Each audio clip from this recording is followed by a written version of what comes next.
Now I'd like to introduce Marshall Wilson. Marshall Wilson is a husband to a valiant woman, a dad to 9, a retired combat veteran U.S. Army infantry officer, a former Christian missionary in the Peruvian Amazon, and a teacher. He served as a delegate from South Berkeley County for 2 terms and stood for election as governor of West Virginia in 2020. Marshall earned an Executive Master of Arts in National Security Affairs from IWP in 2020 and teaches in the Military Operations Master of Arts program at Liberty University. He is currently the 2024 Constitution Party candidate for governor for West Virginians. And with that, please join me in welcoming Marshall Wilson.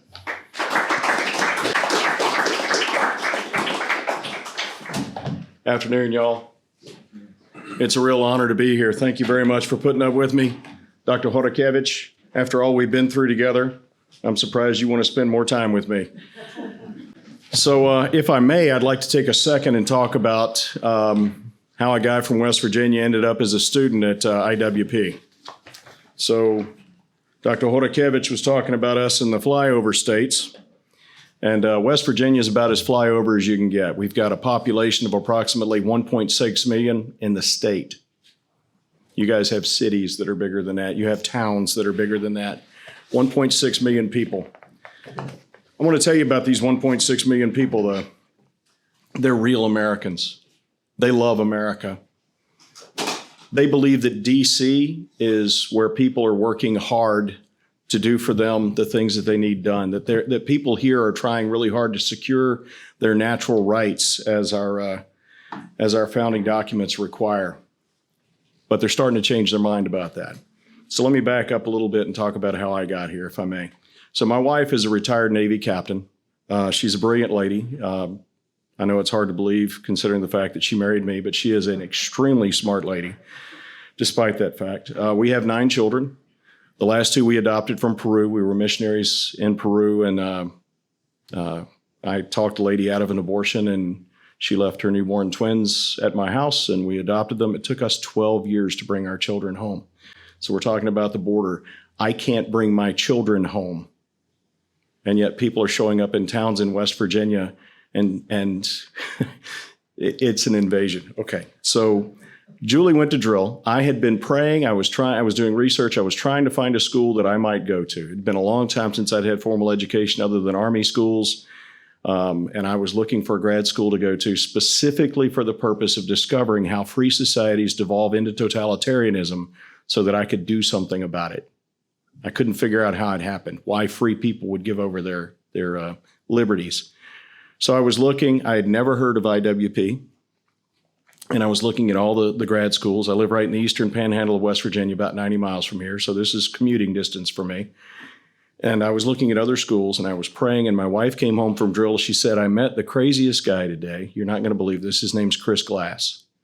And I said, well, tell me about Chris Glass. And she told me all about her interaction with him and the school that he attended. So I called Tim Stebbins here at the school and I said, hey, I met this guy named Chris Glass. He told me about the school and that he attends here. And he said, what? You met Chris Glass? And I said, well, I didn't meet him. My wife did, but she told me about him.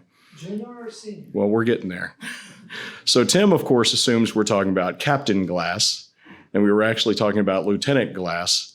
And so we talked for a few minutes, and finally I told Tim that the young man was, and he said, oh, a young man. Oh, okay. Well, why don't you come on in and talk with us? But of course, he thought that I was talking about Captain Glass. It was kind of funny. But that's how I heard about IWP. I came out here, I interviewed, and I was very clear about where I came from, what I believed in, and what I was trying to accomplish, which is I come from the backwoods. You know, I'm what a lot of people call a redneck. And I wanted to learn how to fight for my country. I spent 20 years in the infantry. 20 years in the infantry. And then I went home to West Virginia and I went and watched my state legislature make a joke out of what my brothers and sisters died for. So I came here and I said, teach me how to fight. This guy here challenged me constantly, held me accountable, and taught me a lot of things. There were others too. John Sagronis, various others. Yeah, that was the one thing you didn't need to teach me, but I learned a lot. The thing is, I took it all back home to West Virginia. I served for 2 terms as a state representative. When my bio was read a while ago, you heard him say delegate. Well, in West Virginia, we call our state representatives delegates. I served 2 terms in the House of Delegates. I was thrown out of the West Virginia Republican Party for constantly quoting the Constitution. Yes, ma'am. So the point is that I have been all over the state. I've been back in the hollers. I've been in the little villages that used to be burgeoning towns before coal was destroyed, before the coal industry was destroyed. And I know these people, and they're losing their faith. They don't believe in you anymore, you professionals, you national security people, you elected members of Congress. They don't believe in DC anymore, and they're tired. And I want you to know that more veterans come from that 1.6 million people. We have a higher percentage of veterans in West Virginia than any other state. We are America. We are what this is all about. So let's talk about what this is all about real quick. The entire purpose for which the United States of America was founded was to secure the natural rights of each individual citizen. Why citizens? Well, because citizens are the people who are subject to the laws, subject to the authority of the nation. So the nation has responsibility for them, right? Those are 2 sides of the same coin, authority and responsibility. The thing is that our nation has convinced us, we're almost there, that we're almost convinced that it no longer wants to be responsible for securing our natural rights. And one of the greatest pieces of evidence to that is that this nation allows people to show up in our state, not only allows them, but actually brings them in under cover of darkness, flies them into our little tiny airports in the middle of nowhere, and drops them off, and we have to deal with them. We don't know who they are. We were told just a few months ago that we were all going to die if we didn't lock ourselves in our homes, and yet these people just show up. We don't know who they are. We don't know what they're dealing with. We don't know if they're ill. What we do know is that many of them bring drugs with them. We have a huge drug problem in West Virginia. So what we'll do is we will take care of the West Virginians who are dealing with these drug problems. We'll get them treated on our dime. We don't have any money. We're some of the poorest people in the country, especially since the coal industry has been destroyed. We'll take care of these folks. We'll try to get them straight. And then we, turn them back loose into the society where they don't have any economic opportunities and people are showing up and providing them drugs. I'm speaking as a representative of the heartland. So let's talk about what the heart of America is. It's not just a geographic center. I mean, West Virginia is not quite in the center. We're talking about is the philosophical heart of America, right? Again, America is, this is the definition of America. We hold these truths to be self-evident, that all men are created equal, that they're endowed by their Creator with certain unalienable rights, that among these are life, liberty, and the pursuit of happiness, that to secure these rights, governments are instituted among men. To secure these rights, governments are instituted among men. There is no purpose for any government other than that.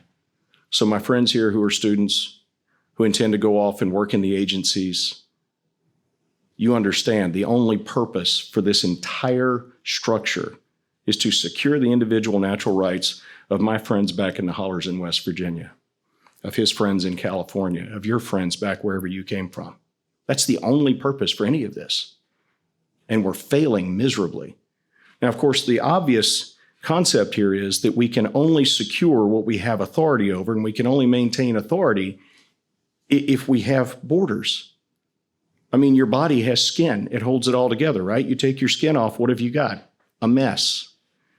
That goes for anything. You know, as an infantry officer, my number one criterion in every phase of every operation was local security.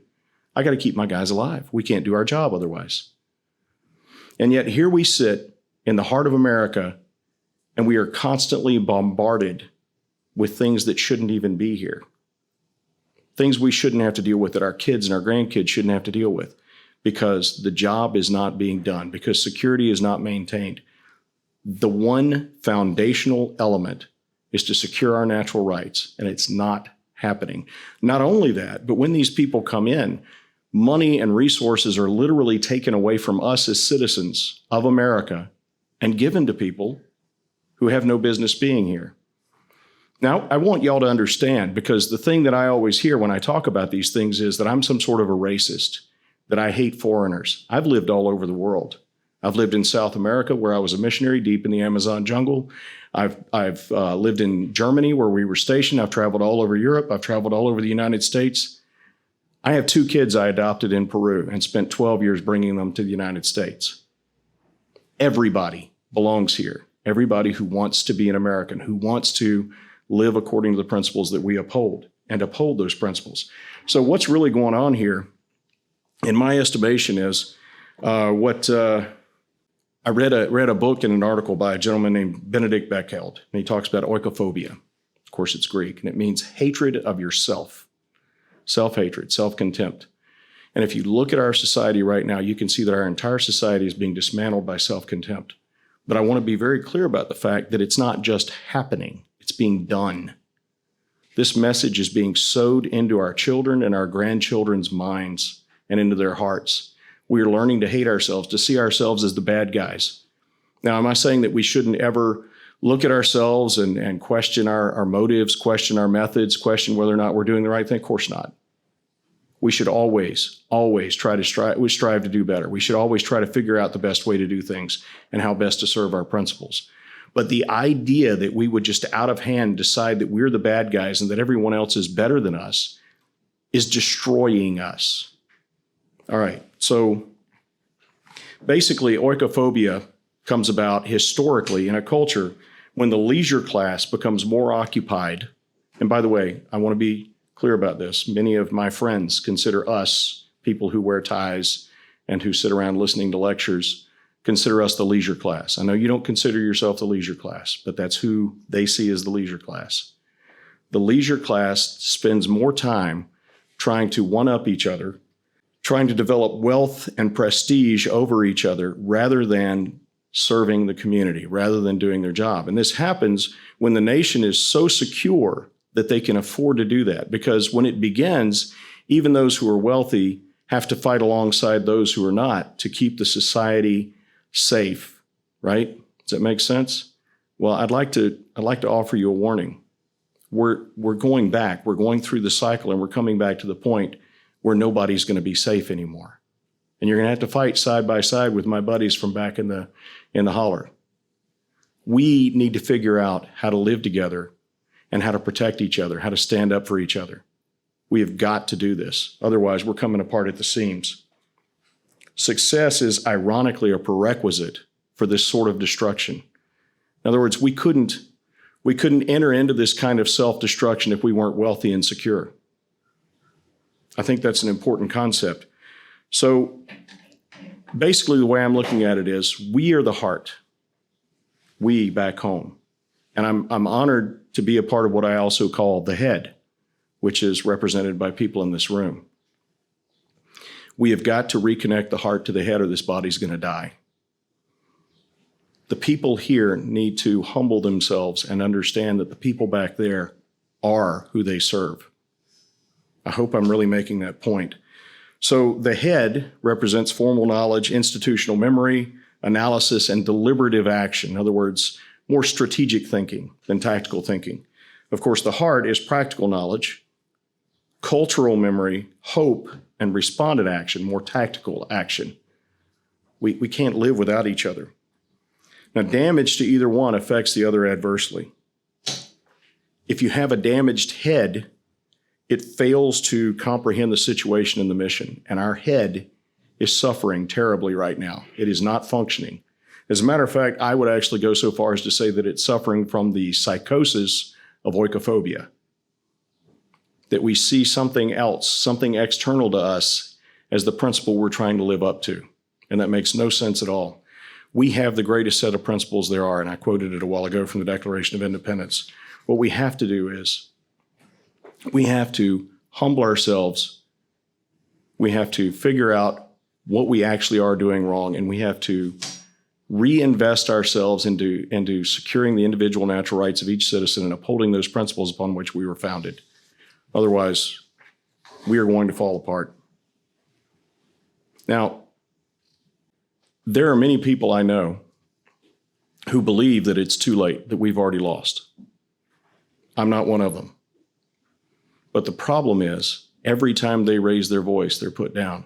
Every time that they say, we're trying to be America, what are you guys over there doing? What are you people in D.C. doing? Why do you keep slapping us down? Why do you keep robbing the little bit of wealth that we have to give it to other people? Why aren't you standing up and doing your job? Why aren't you standing your watch? We're standing our watch. And of course, the problem is once they're convinced that those who are supposed to be securing their rights are not standing their watch, they give up. So I'm traveling around the state of West Virginia right now as the candidate for the Constitution Party for governor for West Virginians. And everywhere I go, I knock on doors and people say, it's too late. I quit. I'm not voting. And then I talk to my friends in other states and they say, it's not just West Virginia. It's everyone out there who doesn't live in a big population center, who's not bought into this concept that we're all just going to become citizens of this bigger world order and that everything's going to be okay because it's all just going to be spread out, all the wealth and everything. So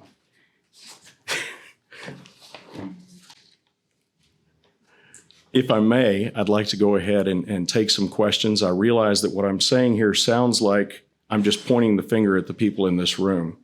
And I want you to understand that I don't just consider myself one of the guys from back in the holler. I have invested my life into serving 20 years in the infantry. I became a preacher. I became a missionary. I've served in the government in West Virginia. And I believe that what we really need is this system, this republic rebuilt. And it's going to take all of us. And what we really need is people like us. And at this point, I'm incorporating everyone in the room, and I hope you don't mind my incorporating myself with you. People like us who can build that community, who understand both sides of that. So if I may, I'd like to open it up for questions. Anybody have any challenges for me? Yes, ma'am. You had mentioned, we all know, one of the problems in West Virginia is a lack of jobs. Yes, ma'am. Especially since the coal industry is gone. What do you plan on doing, or what would you suggest that your government plan on doing to bring more industry and jobs into West Virginia and help the people? That's a great question, but I'm not, and I don't have a problem with it, but we're not here for, it's not a campaign stop. Is it okay if I answer that question? Okay. Wonderful. Thank you. Okay. I just wanted to make sure. I want to make sure I'm actually meeting the intent here. Yes, ma'am. Well, first of all, no, you're absolutely right. So if I may, I'd like to address, first of all, something that we recently did that I think is a terrible idea and explain why, and then go from there. So recently, the Republican supermajority in the legislature in the state of West Virginia took $290 million from the people of West Virginia and gave it to Bill Gates and the Chinese Communist Party. I'm not exaggerating and I'm not joking. Gave it to the Chinese Communist Party, Bill Gates, to build a business in the northern panhandle of West Virginia in an old steel mill that was shut down. It's called Form Energy. And Form Energy has the stated intent of destroying fossil fuels. They literally said this business will make fossil fuels a thing of the past forever. Now, the only hope that West Virginia has currently, the only project we're involved in that actually might improve our economy is that we have natural gas. So we're drilling for natural gas and hoping to build that industry. And then we bring Form Energy in with the stated intent of destroying the potential of that industry. So the first thing that I would do is I would stop paying bribes to companies to come into West Virginia to take our resources and also to not pay our people. So what I'm getting at is they said they were going to offer 700 new jobs. Well, the list of jobs that they offer, no one in West Virginia is really qualified to do. Very small handful of people. These are not jobs, and they're not prepared to train people to take these jobs. So obviously, once they start production of their battery plant, those people are going to have to come from outside West Virginia. It's not for West Virginians. The next thing is our taxation and regulation structure is completely off. And again, I'm sorry, we're here to talk about the border, but one of the things that I would absolutely do is appeal to the federal government to please close the border. Please close the border, because our people are suffering, because these people show up out of nowhere. Even the jobs that are available at the chicken processing plants, those sorts of jobs, they're being taken away by people who are paid a third of what a West Virginian, what an American would normally be paid. And I know I haven't addressed that in depth, but I'm trying to keep it on the border. And of course, we'll have a chance to talk afterwards, right? And I would love to talk with you, ma'am. Any other questions about how the border is affecting the heart of America? Okay. Carlos, I really appreciate your time. Thank you.